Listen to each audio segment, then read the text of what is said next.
Bonjour à tous, bienvenue sur ma chaîne Grand Club FCB. Si vous êtes nouveau sur ma chaîne, n'hésitez pas à vous abonner. Nous avons fait ce que nous devions faire, sur le marché des transferts. Les gens veulent des recrues chaque année, mais les clubs n'ont pas l'obligation de signer des joueurs chaque année. Ils doivent s'organiser, signer de nouveaux contrats avec les joueurs qu'ils doivent garder. Créer les bases pour le présent et pour l'avenir. C'est ce que nous avons essayé de faire, a déclaré Deco.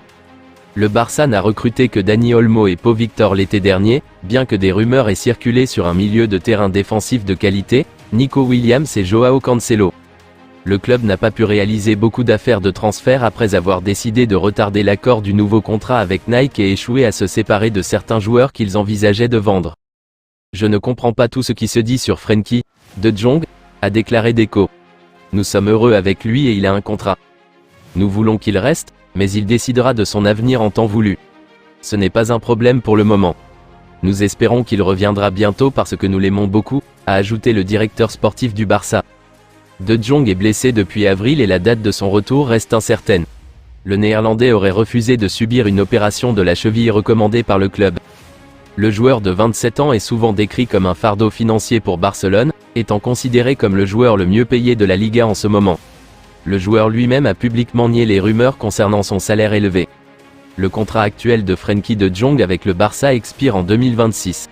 Le milieu de terrain envisagerait de quitter le club gratuitement dans 2 ans. Chelsea a payé la clause libératoire, et Guyu est parti. Il avait un ancien contrat, avec une clause de 6 millions d'euros. On lui a proposé un contrat important dans un projet important, mais il a décidé de prendre une autre direction, a déclaré Deco lors du Thinking Football Summit. Nous avons beaucoup essayé, pour le garder, mais nous n'avons pas réussi. Le joueur a opté pour une offre de Chelsea. Nous lui avons proposé un projet pour être attaquant pour le Barça, mais il ne le voulait pas, a ajouté le directeur sportif du Barça. Marc Guyu aurait prévu de rester au Barcelona si Xavi était également resté au club. Cependant, ses plans ont changé après que le club ait décidé de remplacer Xavi par Hansi Flick. L'attaquant a marqué 2 buts en 7 apparitions pour l'équipe première du Barça la saison dernière, trouvant également le chemin des filets plusieurs fois pour le Barcelona Athletic. Oui, bien sûr, Gavi est la recrue de la saison, a déclaré Deco. Gavi est un joueur clé pour nous. Il a été très difficile de le perdre la saison dernière. Nous n'avons pas pu trouver de solution pour Gavi car il est très difficile de trouver un remplaçant à un joueur comme lui. Nous sommes heureux qu'il soit de retour après une longue récupération, difficile, éprouvante. Il fera à nouveau de grandes choses avec nous, a ajouté le directeur sportif du Barça. Gavi a repris l'entraînement en groupe avec le Barcelona plus tôt que prévu. Il pourrait déjà revenir sur le terrain dans les semaines à venir. Le milieu de terrain est à l'écart depuis novembre, lorsqu'il a déchiré son ACL pendant la trêve internationale. Lamine Yamal jouera pour la meilleure équipe de Barcelone de l'histoire, a déclaré Deco lors du Thinking Football Summit. Il est spécial depuis qu'il est jeune. Ses capacités techniques et sa mentalité sont complètement différentes, a également affirmé le directeur sportif du Barça.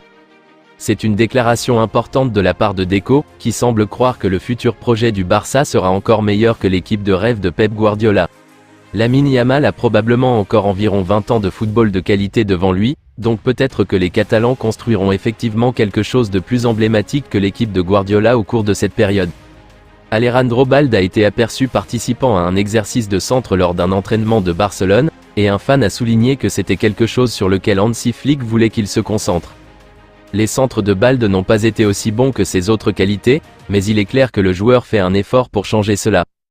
Bien que d'autres fans ne soient pas d'accord avec l'évaluation d'Annabella selon laquelle Flick essaie de transformer Balde en son propre Alphonso Davies, ils reconnaissent que ces centres ont besoin de travail. Je pense sincèrement que Balde est un joueur totalement différent de Davies, il est excellent à sa manière. C'est une chose que Balde n'a pas appris de Jordi Alba, les centres. Balde donne rarement des passes décisives en match, je suis content que Flick travaille sur ça. Je me souviens quand Alba marquait et faisait des passes décisives dans les grands matchs, c'est ce qu'un arrière-gauche devrait faire, pas seulement courir. Marcelo et Davies sont de bons buteurs. Balde peut faire la même chose, il a encore du temps. Rafinha a été en pleine forme cette saison avec Barcelone, marquant 3 buts et délivrant 2 passes décisives en 4 apparitions.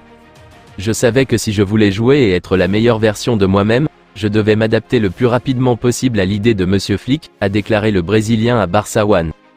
Les demandes spéciales de Flick pendant les matchs? La vérité est qu'il ne me demande rien de spécial au niveau individuel et je ne pense pas qu'il le fasse avec aucun joueur. Ce qu'il demande, c'est que nous soyons une équipe et que lorsque nous attaquons, nous attaquions tous, lorsque nous pressons tous, et lorsque nous devons défendre, nous défendons tous. Ce n'est qu'à ce moment-là que nous gagnerons les matchs.